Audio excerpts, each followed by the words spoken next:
देखिए, सबसे पहली बात तो ये है कि ये पीडब्ल्यूडी का ज़मीन है, तो हम लोग का कोई भी जात का जो हम लोग का जो MLEDS फंड है या कोई और फंड के ज़रिए इधर बहुत हम लोगों ने कोशिश की कि इधर पैसा लगाने का, तो सरकार अप्रूव नहीं करती है।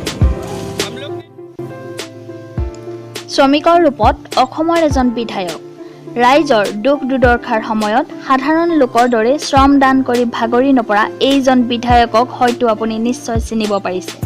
হয়, যমুনামুখ সমষ্টিৰ বিধায়ক আব্দুৰ ৰহিম আজমল।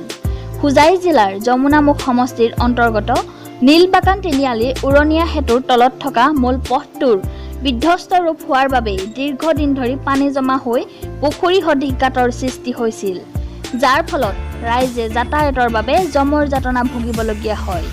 ইয়াৰ পৰিপ্ৰেক্ষিতত AIUDFৰ ফালৰ পৰাও বিভাগীয় কৰ্তৃপক্ষক বাৰম্বাৰ আবেদন কৰাৰ পিছতো কোনো সুফল নোপোৱাত এই পথটো ৰাইজৰ যাতায়াতৰ বাবে সুচল কৰি দিয়াত মঙলবাৰৰ দিনা যমুনামুখ সমষ্টিৰ বিধায়ক আব্দুৰ ৰহিম আজমলে তেখেতৰ ব্যক্তিগত পুঁজিৰ পৰা শিল বালিৰে পুখুৰী সদৃশ গাঁতসমূহ পুতি দিয়াৰ ব্যৱস্থা কৰাৰ লগতে বিধায়কগৰাকীয়ে নিজে কোৰেৰে পথটো নিৰ্মাণ কৰা কাৰ্যত সহযোগিতা আগবঢ়ায়।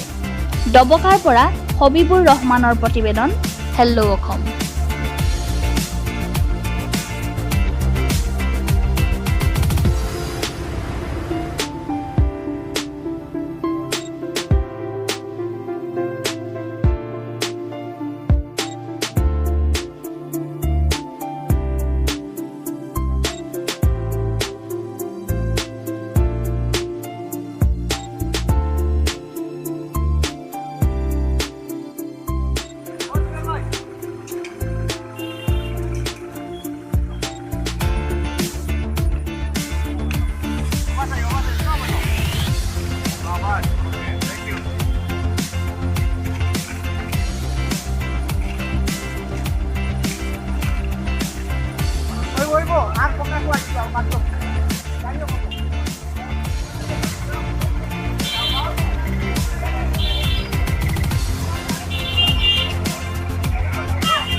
সোণাৰীৰ এখন অন্যতম জাকত জিলিকা শিক্ষানুষ্ঠান এলিট একাডেমী, য'ত উন্নত মানদণ্ডৰ ছাত্ৰ ছাত্ৰীসকলক 13 বছৰ ধৰি শিক্ষাদান দি আহিছে।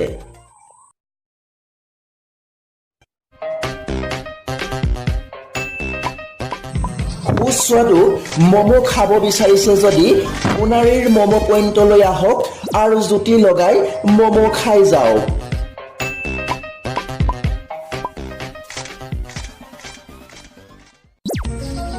সোণাৰীৰ এখন তৃপ্তিদায়ক হোটেল হৈছে গোহাঁই হোটেল। আপুনিও আহক আৰু আনকো আনক। গোহাঁই হোটেল। ঐতিহাসিক শিৱসাগৰৰ দিখৌ দলঙৰ কাষতে আছে আদিত্য ডায়েগনষ্টিক। এণ্ড হস্পিটেল এখন উন্নত মানদণ্ডৰ চিকিৎসালয় য'ত আছে 24 ঘণ্টাই চিটি স্কেন সেৱা জৰুৰীকালীন সেৱা আৰু এম্বুলেন্স সেৱা উন্নত মানদণ্ডৰ কাৰিকৰী পদ্ধতিৰে চিকিৎসা সেৱা আগবঢ়োৱা একমাত্ৰ নিৰ্ভৰযোগ্য চিকিৎসালয়খনেই হৈছে আদিত্য ডায়েগনষ্টিক এণ্ড হস্পিটেল